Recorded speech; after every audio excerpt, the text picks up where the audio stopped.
Hola, esta es la segunda parte de la serie de videos sobre la filosofía moral de Kant. En esta ocasión nos toca trabajar sobre el concepto que tiene Kant de el ser humano, su parte antropológica que está totalmente relacionada con la ética y con otras ramas de la filosofía que ya hemos nombrado, como la metafísica, etc. Pero quiero centrarme, para tener continuidad con el video anterior, en lo que Kant entiende por ser humano y especialmente cómo se sale de ese plano fenoménico al plano nouménico. En el plano nouménico es donde encontramos la noción de libertad y eso es lo que trabajamos en el foro. Si recuerdan bien el texto que es la ilustración, habla sobre salir de ese estado que Kant le llama la culpable incapacidad. Me gustaría en este video que ustedes puedan relacionar y conectar los conceptos trabajados en el foro con este nuevo material para entender un poco más la postura cognitivista de Kant. Nunca perdamos de vista que el semestre pasado vimos que hay autores que son cognitivistas, o sea, que establecen que nosotros podemos saber mediante la razón qué es lo bueno y qué es lo malo, y autores no cognitivistas. El próximo filósofo que vamos a ver es David Hume y él es no cognitivista. En esta ocasión quiero presentarles este libro que se llama Antropología Práctica. En este pequeño librito rosa vamos a ver en el capítulo 4 algunos pasajes que nos van a ayudar a entender un poco más qué es a lo que Kant le llama libertad, buena voluntad, etc. O sea, todo lo que está no del lado fenoménico, sino del lado nouménico, que es lo que trabajamos en el video anterior. Voy a compartir pantalla para poder ir haciendo algunas anotaciones y vamos a ir escribiendo los conceptos que van apareciendo en esta obra, especialmente los más importantes. Lo que vamos a trabajar en este video va a ser los conceptos de la antropología práctica, y en este libro, que es un material obligatorio de leer. Yo sé que lo pueden tomar los conceptos centrales, pero luego voy a subir las capturas de este libro. Es muy poquito y muy cortito lo que vamos a ver. Así vamos a tener dos materiales fuentes. La fundamentación de la metafísica de las costumbres, que ya le subí el capítulo 1, y va a ser solo ese capítulo que vamos a ver. Vamos a tomar algunas partes de este libro y algunos fragmentos de el capítulo 2 también de la fundamentación de la metafísica de las costumbres. Esos son los dos materiales que estamos trabajando, por lo menos más profundamente, y el texto de Kant, que es la ilustración.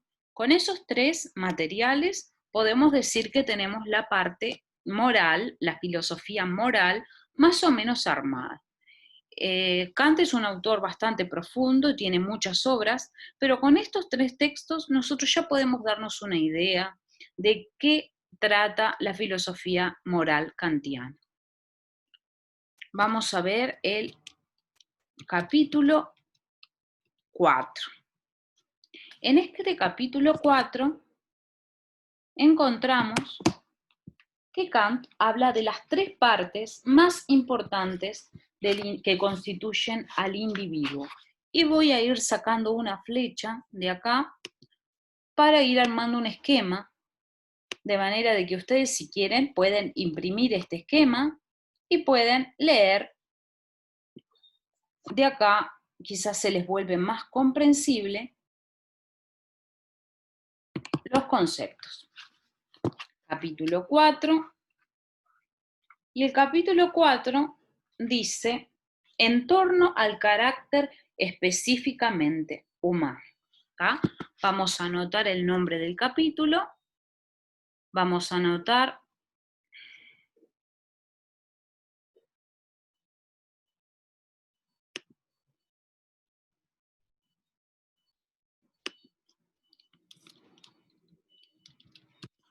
en torno al carácter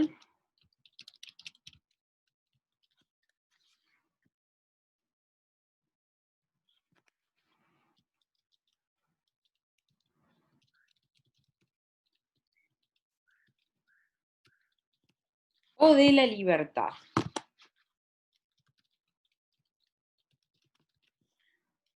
Me gustaría que ustedes noten lo que Kant está diciendo solo en el título. En el título el autor está diciendo que está asociando dos conceptos, carácter y libertad. Estos dos conceptos van de la mano y me gustaría que ustedes vuelvan a leer a esta altura, ustedes vuelvan a leer el texto de Kant que tenían en el foro, el de la Ilustración, porque justamente ese texto habla de qué es la libertad. Es la liberación del hombre de algo llamado culpable incapacidad, esa culpable incapacidad es algo interno. Básicamente, cuando uno no es libre es porque es una esclavitud autoimpuesta, son las personas que por pereza y por cobardía no quieren salir de esa zona de comodidad, y la libertad requiere sacrificio y es un proceso interno. Liberarse no tiene que ver con que otros dejen de oprimirnos, sino más bien con cambiar la mentalidad para uno liberarse desde dentro y así cambiar la actitud impidiendo que otros nos opriman. Pero el proceso en primer lugar es interior, no tiene que ver con salir de la cárcel, con poder adquirir determinadas cosas o con tener un determinado nivel de vida, sino con una actitud mental, con una actitud intelectual. Muy bien, eso es lo que vimos, o por lo menos por donde estaba encaminado el texto de Kant, que es la Ilustración, y sobre todo en esa maravillosa metáfora de los animales domésticos, donde Kant hace un paralelismo entre las personas y los animales, entre los tutores, perdón, entre los pupilos y los animales, y entre los tutores o los amos de esos animales. En ese texto Kant nos está comparando con animales domésticos, y si no recuerdo mal el texto, ustedes seguramente lo puedan tener en este momento en sus manos o en la pantalla. Les animo a que lo busquen y que lo lean en este momento del video y vayan a esa parte donde dice, después de entontecer a sus animales domésticos y procurar que no se salgan del camino trillado donde les metieron. Es una metáfora poderosa en el sentido de que esa comparación es con un ser que no tiene razón, que no puede pensar, que no puede razonar. Kant nos está comparando a los seres humanos a todos por igual, con seres que no tienen ni van a tener la capacidad de razonar. ¿Por qué? Porque de alguna manera, a pesar de que nosotros sí tenemos esa capacidad, voluntariamente elegimos no usarla, hasta el punto que hasta parece atrofiarse esa capacidad de pensar, de cuestionar y efectivamente de ser libres. Además dice, después de entontecer a los animales domésticos, o sea que no solo nos compara con animales domésticos, sino con animales domésticos drogados o entontecidos. Piensen ustedes que un animal doméstico no es un animal salvaje, no, Kant no nos está comparando con un tigre, con un león, o con un animal cuyos instintos sean poderosos y que sean difíciles de controlar, sino más bien con un animal muy fácil de dominar, fácil de controlar. Yo tengo una gata y cuando quiero la saco de un lugar para otro, la muevo, la corro, le doy de comer o le saco la comida. De hecho, ahora la voy a castrar. Entonces, uno puede hacer lo que quiere con el animal doméstico. Kant está comparándonos a nosotros con esos seres, con seres totalmente dominados, hasta en los aspectos más pequeños y más mínimos de su vida. ¿Cómo se va a ver el animal? Si se va a reproducir o no, si puede o no salir al exterior, todo eso y mucho más ahora en la pandemia. Fíjense hasta el punto que ha llegado el control, hasta el punto que ha llegado el control. Nuestro aspecto hasta lo que respiramos y cómo respiramos está de una manera muy minuciosa controlado. Nuestra temperatura corporal, todo eso está minuciosamente controlado y la metáfora tiene más peso que nunca. Fue escrito en el siglo XVIII y fíjense, siglo XXI, cómo conserva el poder esta metáfora. Por eso le di tanta importancia a ese foro, más allá que no pude estar tan presente con ustedes como me gusta estar en los foros, creo que esa metáfora es lo más valioso del texto. ¿Y por qué hago tanto hincapié en esa metáfora? Porque justamente es lo que expresa esa dominación tan grande, es de alguna manera el mundo fenoménico y el salirnos de ahí es ese mundo nouménico donde está la libertad y donde está la moralidad. La moralidad no está en la esclavitud, la moralidad no está en la dominación, no está en la inclinación, no está en el estímulo y respuesta, está en la libertad y Kant nos agrega algo nuevo, está en ese carácter. Kant está diciendo de que es sinónimo, la libertad es sinónimo de carácter. Y cuando ustedes empiecen a leer el capítulo 1, que es muy importante que lo lean con detenimiento, el capítulo 1 de la fundamentación de la metafísica, ese capítulo voy a dejar de compartir acá y voy a pasar a compartir,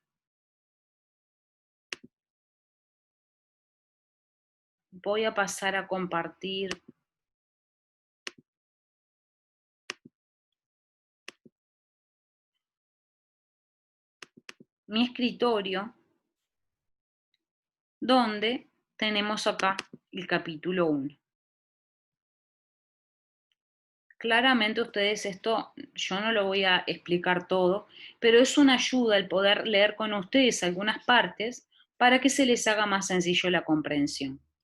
Esto es un libro completo, yo lo corté y les dejé el capítulo 1 y dice, ni en el mundo, ni en general tampoco fuera del mundo es posible nada que pueda considerarse como bueno sin restricción, a no ser tan solo una buena voluntad.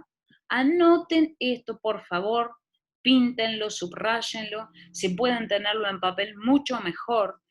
Y dice, el entendimiento, el gracejo, el juicio, o como quieran llamársele a los talentos del espíritu, el valor, la decisión, la perseverancia en los propósitos, como las cualidades del temperamento, son sin duda en muchos aspectos buenos y deseables, pero también pueden llegar a ser extraordinariamente malos y dañinos si la voluntad que ha de hacer uso de estos dones de la naturaleza y cuya peculiar constitución se llaman por eso carácter, no es buena. Estos conceptos que están acá, ustedes los van a ver acá en este librito, y por eso me gusta ver este fragmento junto con la antropología práctica. Y ahora les voy a leer en torno al carácter específicamente humano. El carácter auténticamente humano está por encima de todo cuanto le otorga la naturaleza.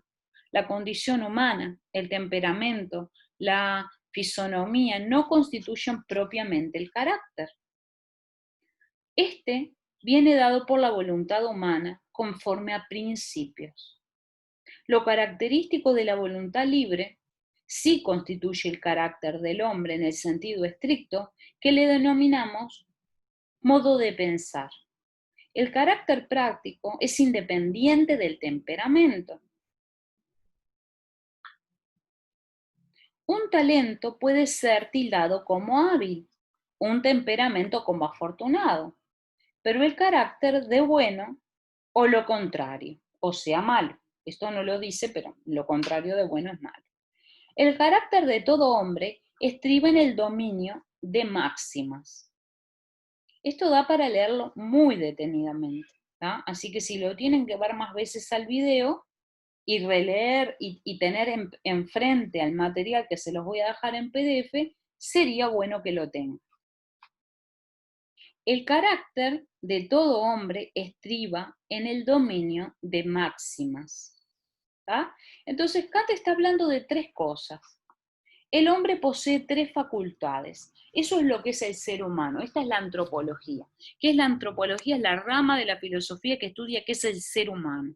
Bueno, el ser humano para Kant es un aglomerado de tres elementos: el talento, el temperamento y el carácter. O por decirlo de otra manera, es un ser que tiene dos dimensiones: una dimensión fenoménica, que ya estudiamos en el video anterior, y una dimensión nouménica que puede ser. Es una potencialidad, pero no quiere decir que todos lleguen. Muy por el contrario, es muy difícil que las personas desarrollen esa área nouménica.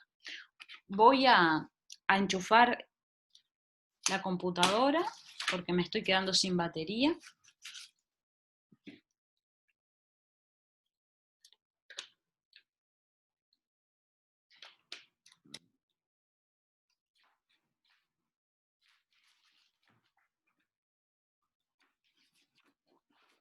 Muy bien, seguimos. Entonces este libro me está diciendo que tenemos tres elementos. Ahora, ¿cuál pertenece a qué lado? ¿El fenoménico o el nouménico? Bueno, ya les di una pista en el título. El título de este capítulo decía en torno al carácter específicamente humano o de la libertad.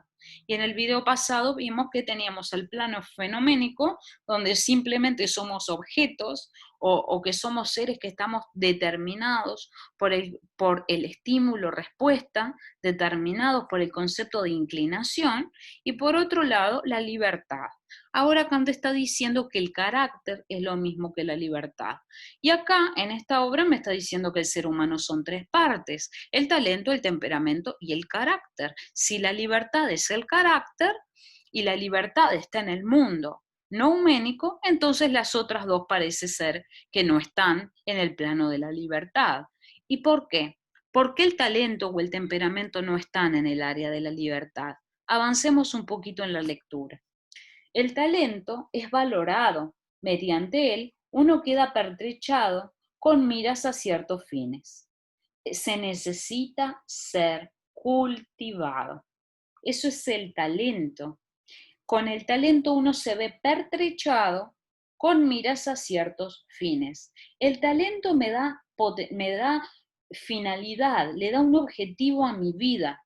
Cuando una persona descubre sus talentos, comienza a perfilar el objetivo de su vida en torno a ciertas finalidades, en torno a ciertos objetivos. Una persona con un talento desarrolladísimo para la música se va dando cuenta que el objetivo de su vida, el propósito de su vida, va encaminado hacia esos talentos que trae por naturaleza.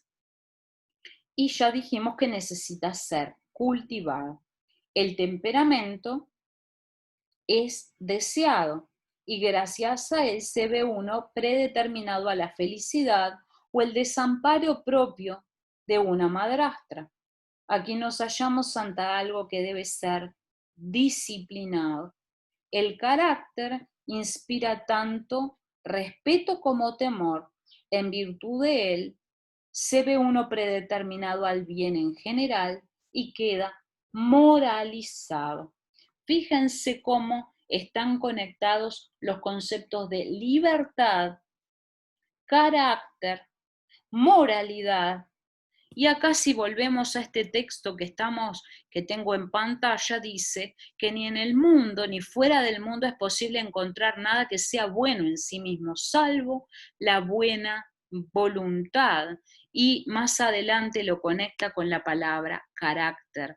O sea, todas las cosas que nos pasan, todo lo que tenemos en nuestro interior, puede ser bueno para algo, pero bueno hasta por ahí no más. Soy una persona impulsiva, eso puede ser malo, porque puedo tomar malas decisiones, pero también puede ser bueno, porque hay personas que se pasan pensando mucho tiempo y se pasan mucho tiempo premeditando sin tomar una decisión. Entonces, a veces un poco de impulsividad puede ser muy positivo. Ahora, la impulsividad es buena o mala en sí misma. No es ni buena ni mala, sino que va a ser mejor o peor en determinadas situaciones.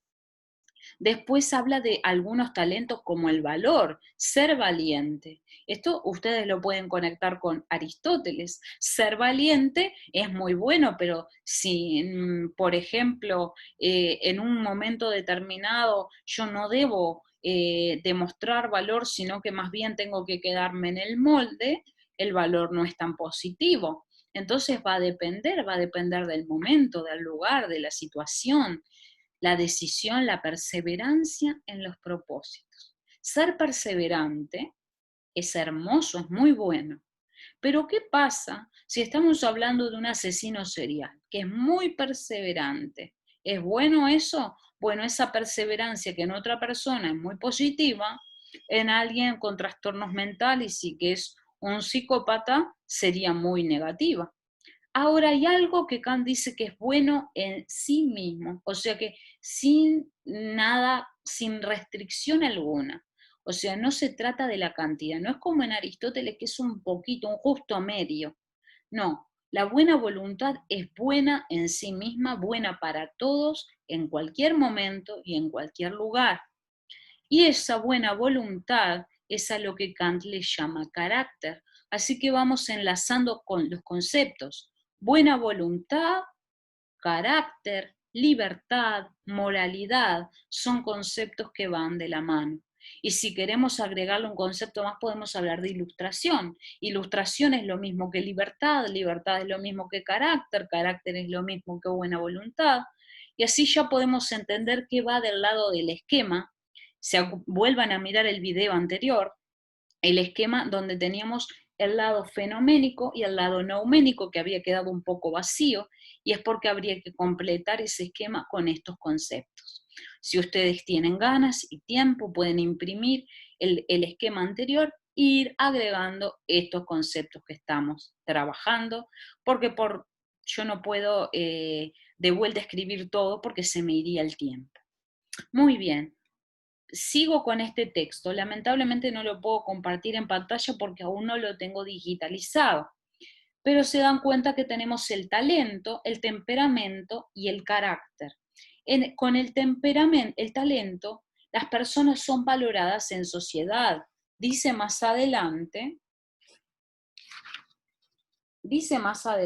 en el texto que es por lo que somos valorados socialmente. Un talento es por lo cual nosotros somos valorados en la sociedad. El carácter representa una condición propia de la voluntad de servirse de todas las disposiciones naturales. No se trata de algo innato. Un hombre posee un modo de pensar cuando ostenta principios prácticos. Y la palabra principio es de las más fáciles de entender, porque ¿qué es un principio? Cuando yo digo, Viviana es una mujer de principios, yo tengo principios. De hecho, hay un chiste que no es muy gracioso, pero ese chiste dice así: yo tengo mis principios y al que no le gusta, tengo otros. ¿Y por qué es gracioso? Porque pareciera que uno va a decir que uno tiene sus principios y al que no le gusta, lo lamento, pero en realidad el decir, bueno, tengo otros, quiere decir que no tenés principios, porque el tener principios implica no cambiarlos. Y justamente, ¿qué es un principio? Es una máxima, lo acabamos de leer hace un ratito, que nombramos la palabra máxima.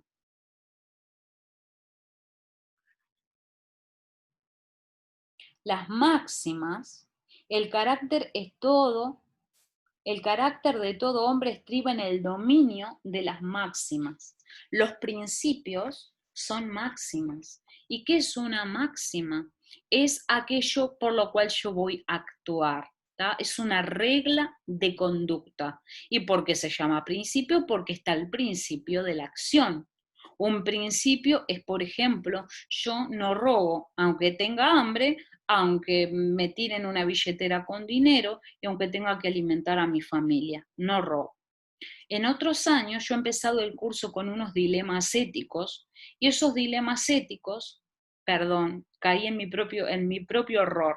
Siempre les remarco no confundir lo ético con lo moral, y ahora estoy yo cometiendo ese error. Dilemas morales. Hay un dilema moral donde una persona que vive muy carenciadamente, hay un camión que tira del camión una billetera con mucho dinero o un paquete con mucho dinero, no recuerdo bien, pero la cuestión es que a la persona le cambiaría la vida el tener ese dinero para ayudar a su familia porque está pasando por necesidades básicas insatisfechas, o sea, esta persona no tiene ni sus necesidades ni las de su familia satisfechas. Entonces eso implica que realmente el dinero le cambiaría la vida. ¿Qué es tener un principio? Es, por ejemplo, decir, yo no robo, independientemente de tener hambre, tener una familia que mantener, eso es un principio. No quiere decir, tener principios no es yo no robo, pero cuando tengo la oportunidad lo hago, porque básicamente esa no es una regla de conducta, es lo que hace la mayoría.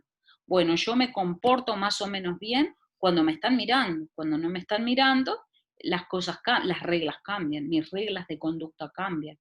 O hay personas básicamente que no tienen reglas de conducta.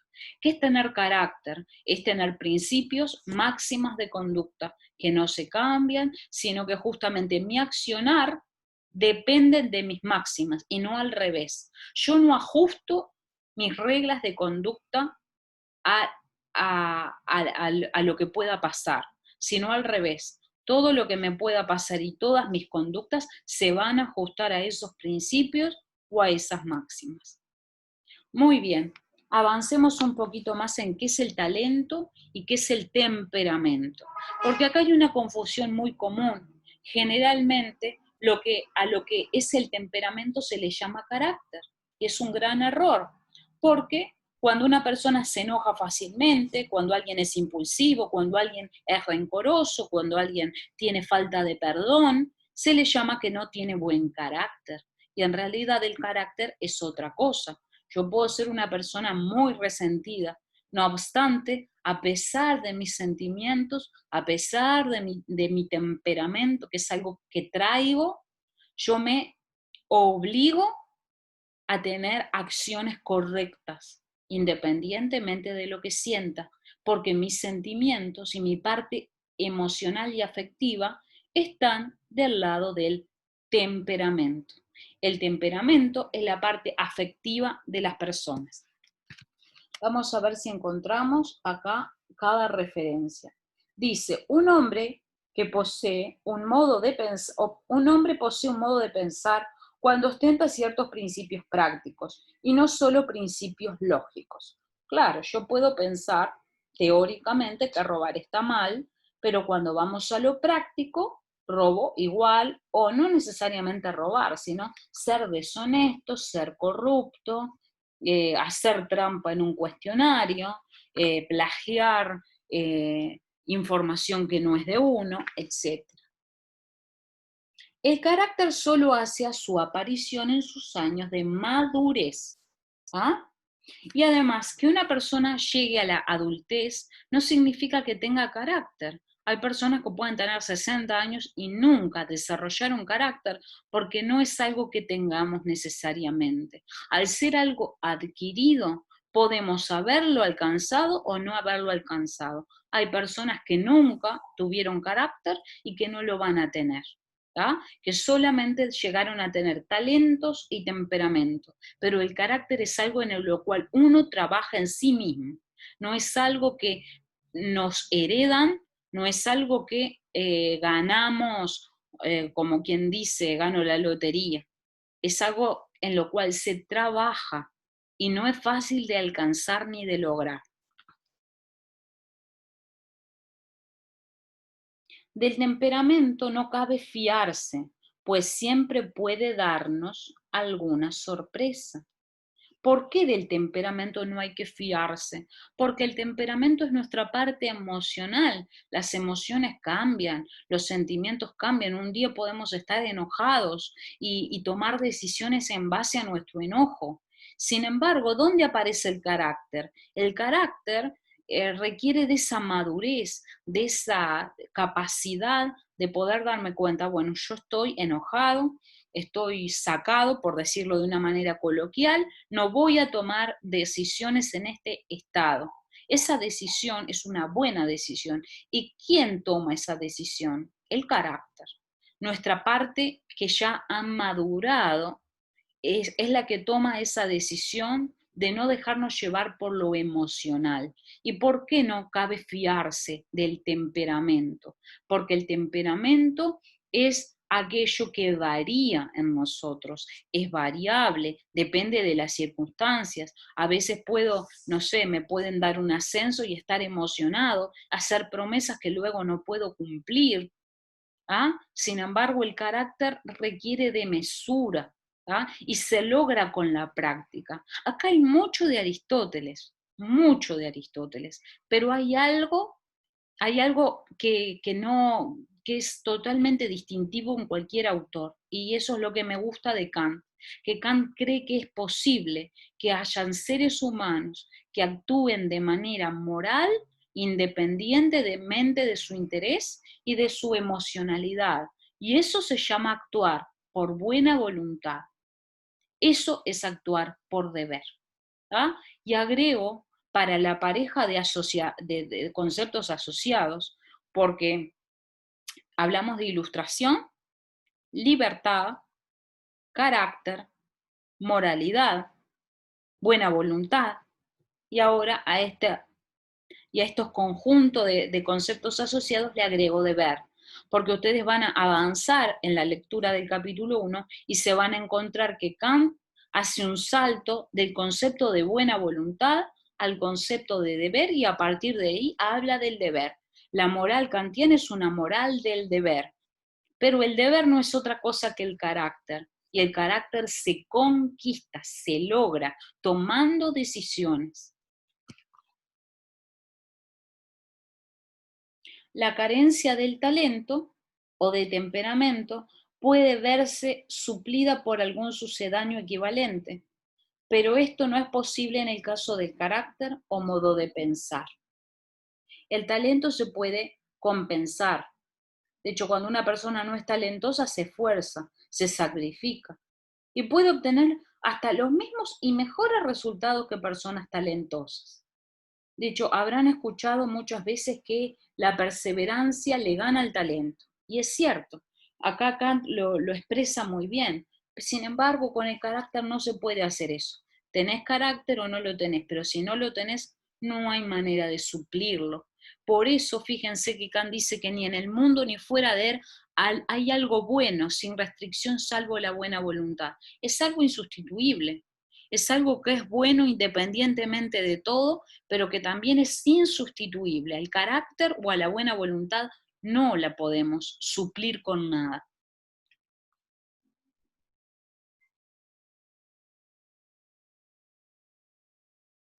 Gracias al carácter, el hombre puede tener una voluntad propia.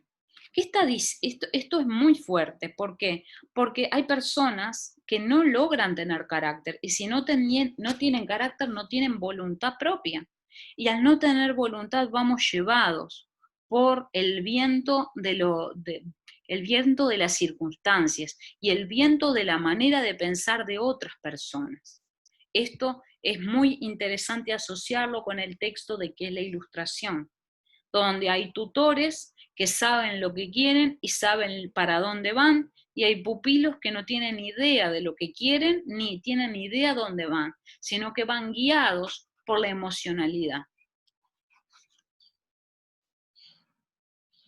Esto no debe ser confundido con el capricho, que pertenece al ámbito del temperamento y denota una indisciplina. Quien carece de voluntad propia se muestra incapaz de rehusar nada. Quien no tiene voluntad propia le dice que sí a todo, porque no sabe distinguir entre lo que es mejor y lo que es peor. Si a ello se le añade un mal carácter, nos hallamos ante un haragán, un borracho, un jugador, o ante quien se sirve de todo como objeto de sus excentricidades. El poseedor de una voluntad propia se ve obligado a reflexionar por sí mismo sin preocuparse de lo que el otro se le pueda juzgar al respecto. Así pues, para ostentar una voluntad propia, no se debe obedecer a los antojos, ni consultar con los instintos o a partir de los usos establecidos, o sea, de lo establecido socialmente, de la moral, sino meditar cuidadosamente en cada caso concreto. Hay cosas que yo debo hacer en un momento, pero en otro ya no es adecuado. ¿Y cómo juzgo eso? Si tengo carácter. Porque si me dejo guiar por el instinto, por el temperamento o por los usos establecidos, puedo llegar a equivocar.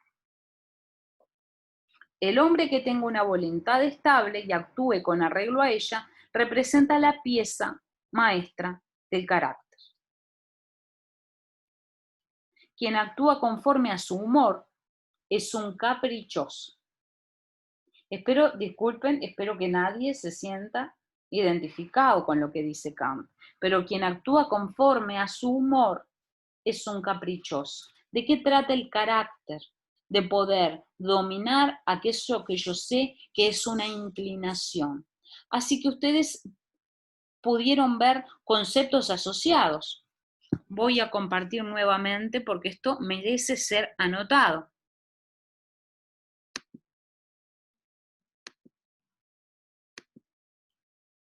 Vamos a ir nuevamente a la pizarra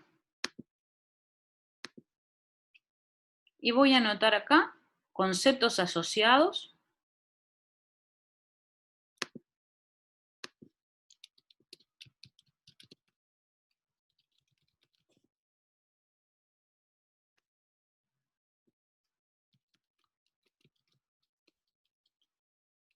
Dijimos que tenemos el concepto de ilustración,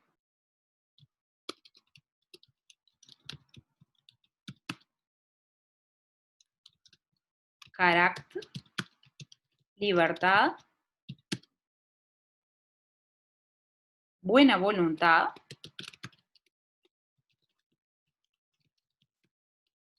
y más adelante van a encontrar el concepto de deber.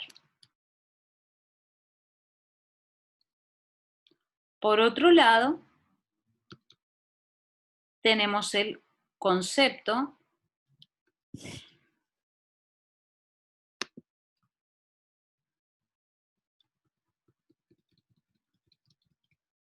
ay, se me va el cursor.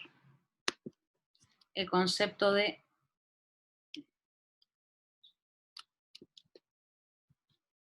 temperamento, inclinación,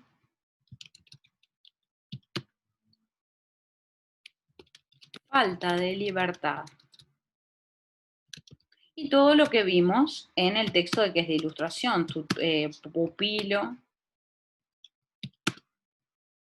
culpable incapacidad,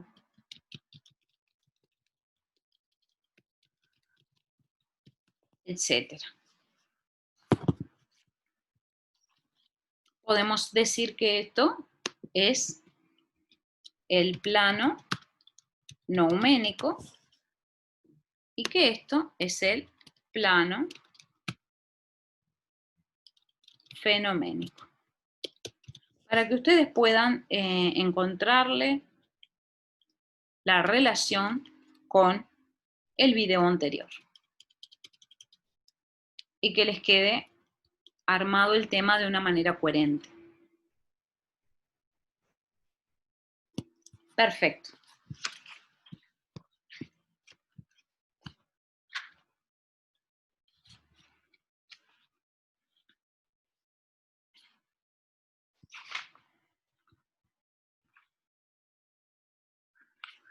¿Qué más podemos decir del carácter?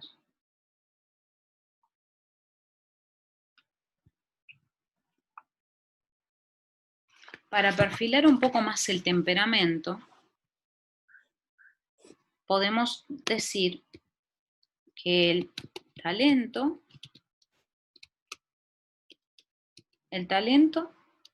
es aquello por lo cual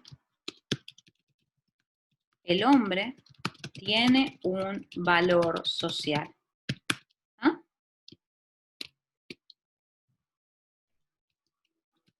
El talento es innato.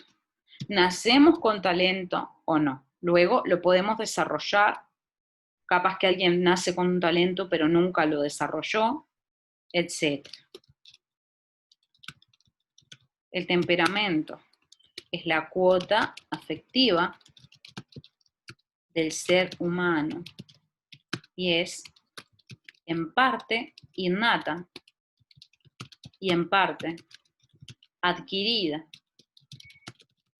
en el proceso de socialización.